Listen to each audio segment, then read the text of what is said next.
Well, hello there, YouTube. On this stunningly gorgeous Sunday afternoon. It's Sunday, October the 19th.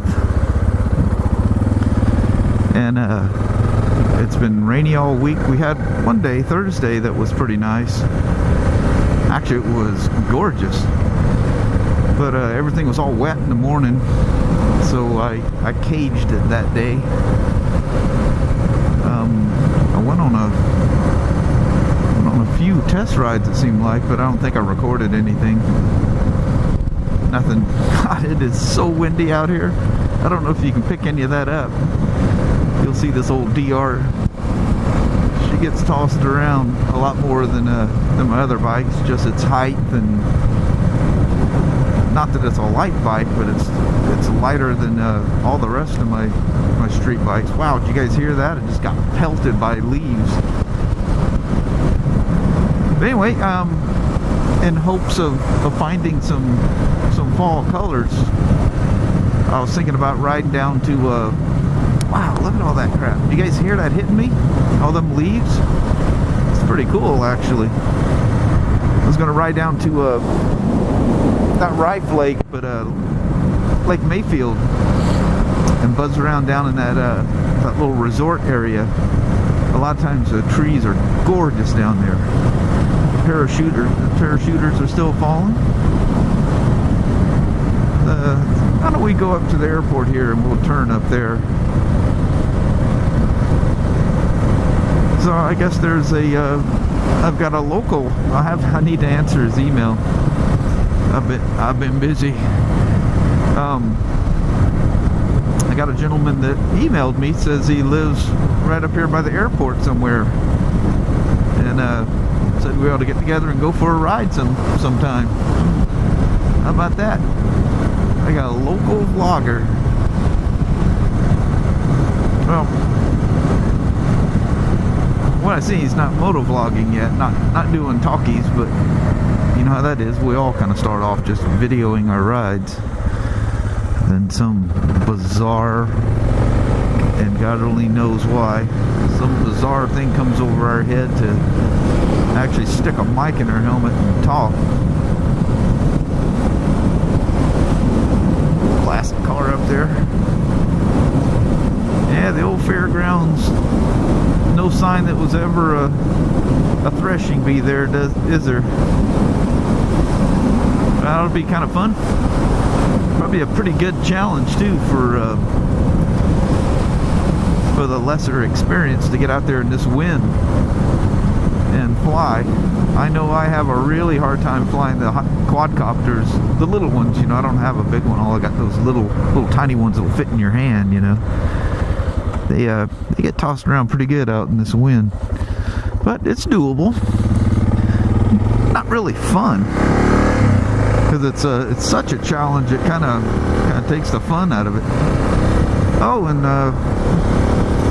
whether you can hear this thing or not, you're not going to hear much. But I am in stereo here. We'll see if it picks up any DR sounds, what little it makes. So as usual, I'm going to take all but about 5 miles of this is going to be all back roads, as always. And this is a route that I take to my whole road loop, so this may look quite familiar to a lot of you. Oh man, look at that old barn sitting out there in that beautiful light. Man, what a prize. Yesterday, boy, look how fast that girl's going on that quad out there. Holy moly, girl. It's pretty scary, actually, considering what she's wearing. That'd mess you up even in that grass field. You go tumbling across in there. So you're probably getting a tremendous amount of wind noise on account that there's a tremendous amount of wind out here. I started off, I was going to shoot up this little road that goes beside the gas station there, but two things. It looks like it's blocked. I think I've seen a barrier up there, and there looked like the entire Toledo High School cheerleader team was in the middle of the road doing some kind of practice or something, so I thought I'd leave that alone. That is the coolest. That was just a field out there. That guy built that house in like record speed. Went from little surveyor flags to ground tore up to foundation, and next thing you know, the house is built. Whether I posted all that or not, I've got a lot of stuff I don't use, as you know. I'd go by there and I go, oh, frame's up, whoop, roof's on, whoop, it's done. I'll have pretty quick with that one. But yesterday I did the, you know, the dual GoPro setup there and see how that works. It actually surprisingly works pretty damn well. The only problem is there's still a lot of bugs out, and I was just getting hammered by the bugs. You'll notice that there appeared to be some less than sharp focus. That wasn't really the cameras, it was looking through smeared out bugs, because I didn't have the right stuff with me to clear the lenses off. But what do we got here? Anyway, I don't know why this came to my head. I was watching a MotoGP race last night. Afterwards was some NASCAR. There was just like sports news, and kind of covering everything. But one of the things was NASCAR, and thinking about my old buddy Dean. And when I met Kelly, there was two guys that were over there that ganged up on Dean. Well, one guy for sure. I think the other guy was a friend, not a foe.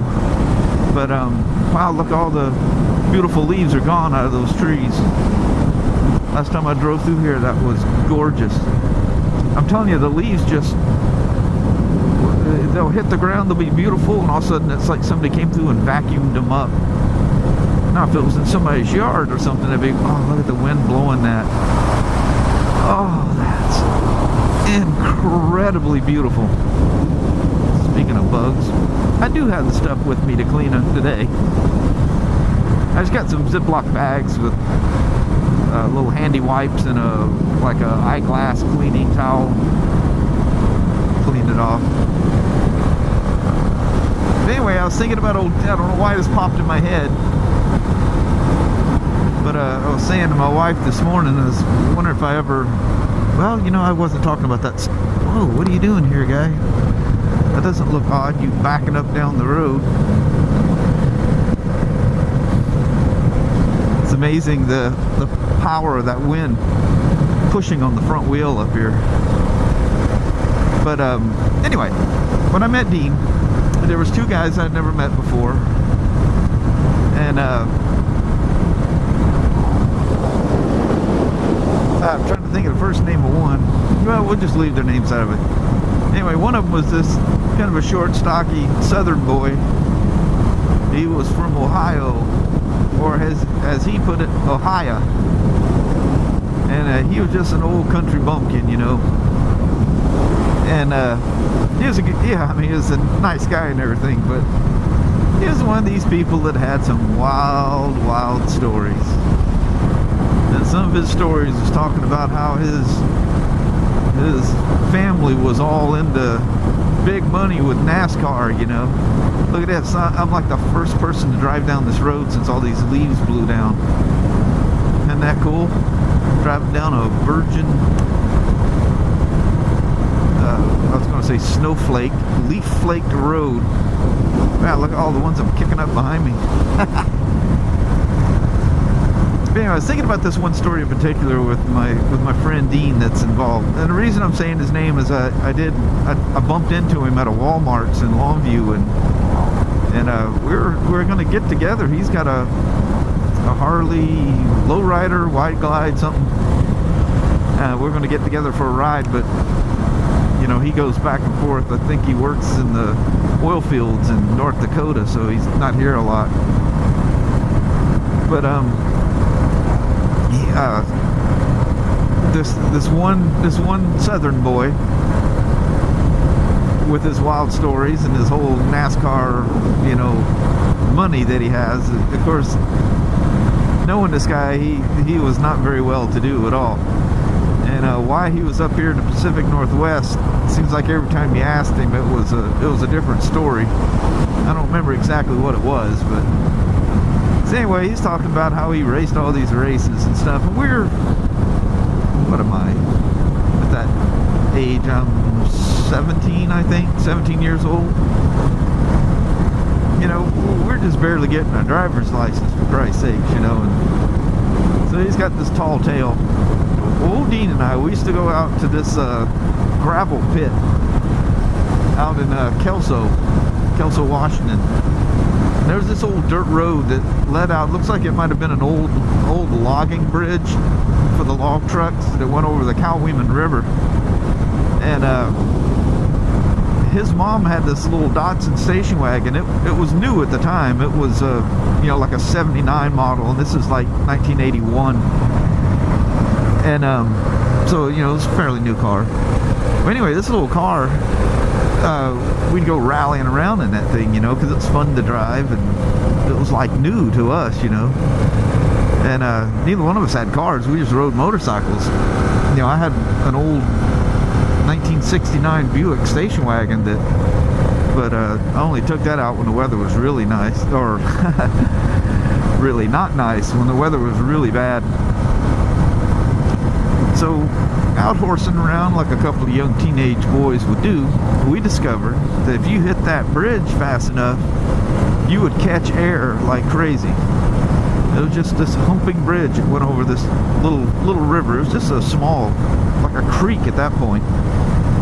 And anyway, we'd fly over that, and on the other side, it was like a downhill landing, and then it went out into this huge gravel pit, and it was flat. So we'd fly across that thing and land. And we discovered as soon as you landed, if you e-brake that old gal, she just, you know, and pitch it, she just flip around in circles, just whoa, whoa, whoa. Just fun as hell. But the jumping was just insane. And you know, we had done this enough times, we realized we could hit this thing at a damn good speed and just get crazy airborne. And because of the downhill landing, you know, you just fly through the air and just kind of do a nice touch, just like you would on a motocross bike or whatever, you know. And so anyway, I'll just say his name. His name was Bill. You know, I have no idea where this guy's at. You know, it can be any Bill. It could be a Mike or whatever. We'll just say Bill. And he's telling one of his crazy wild stories, and you know, old Dean and I were just like, good God, you know, this is one of these guys you need to set him straight without, you know, just coming right out and saying, you know, you're full of shit. So we decided, well, let's get old Bill. I don't remember if it was my idea or Dean's idea, but we decided we're gonna take old Bill out in his mom's station wagon and take him over the old jump bridge, you know. We'll see how tough this old boy is, you know. So, you know, his mom, of course, she worked and everything, so we didn't always have access to the car. Well, the first time we did, we go cruising over to old Bill's house, and he ain't doing nothing. He had, you know, he wasn't, you know, he was not a wealthy person, nor was his family, you know, despite his wild tales. But we go over to his house, and of course he's there, and we go, hey Bill, why don't we God damn, that truck that was backing up, that son of a bitch turned around, come rushing up behind me. But he goes, let's go for a drive. And he goes, oh, I don't know, man. He goes, where y'all gonna take me? He goes, we're just gonna goof around. We're gonna go out Allen Street out there to the gravel pit area. Oh, hell, that'd be fun. So off we go, you know, him in the back seat. And this is before seatbelts were required, long before seatbelts were required.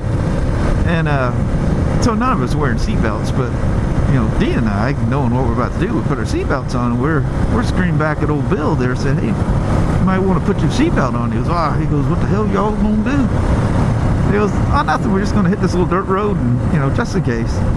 So he goes, no, man, he goes, I don't need no seatbelt. He goes, all them things will do is trap you, you know. If I go off in a ditch and underwater, he goes, I want to get out quick. And he had some wild Bill story, you know, of why it's unsafe to wear seatbelts. And we're like, all right.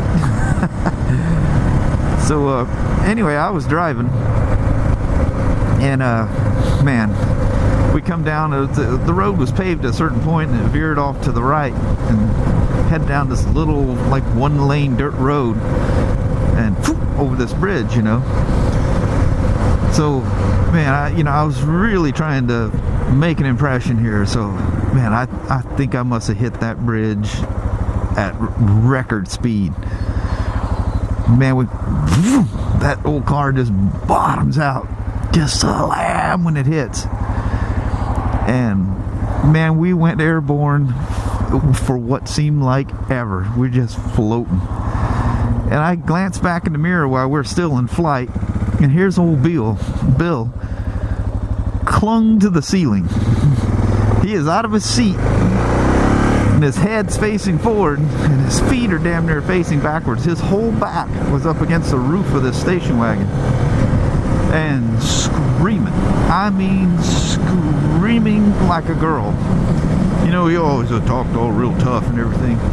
He's screaming in this high-pitched scream like a little schoolgirl, just screaming, not really saying anything, just this hysterical scream.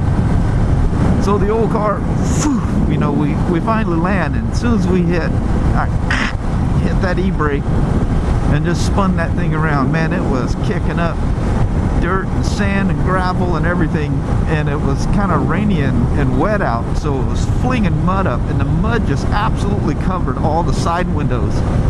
So it just looked like, you know, you went from flying in the air to hitting the ground and spinning to being in a tunnel, because you couldn't see out these windows. And he is still back there just absolutely hysterically screaming.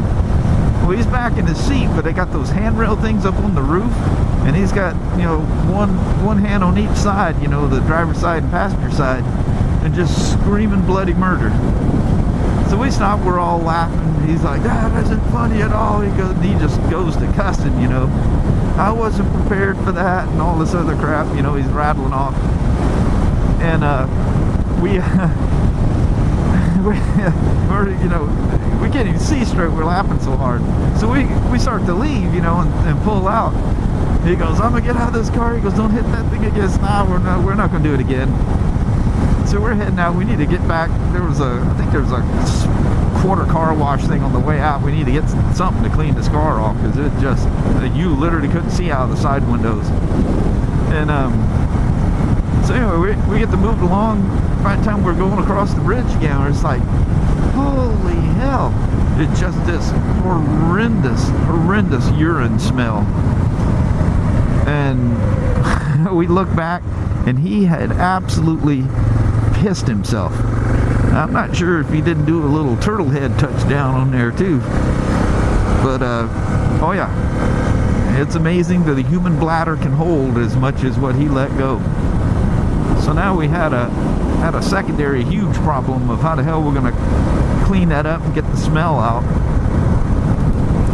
And I never did figure out what all happened with that. If Dean got in trouble, whatever. We got the car cleaned up, and I remember, you know, leaving it with the windows down, the doors open, and the hatch open in the back, and everything, and trying to air that thing out.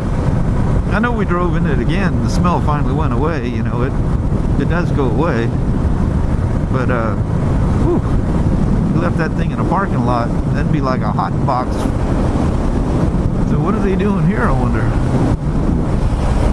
I don't know if they took away or added to with all them huge dirt piles. Anyway, that's just a little silly story I thought I'd bring up. Now that I've used up basically the whole length of a vlog. More so, because I went past my 17 minutes and 30 seconds, which goes past 4 gigabytes as a file size in the mode that I shoot it in, which is 1080 at 30 frames. It makes a second file, and that irritates me for some reason. But anyway, I'm gonna pop out. We'll be back here in just a moment.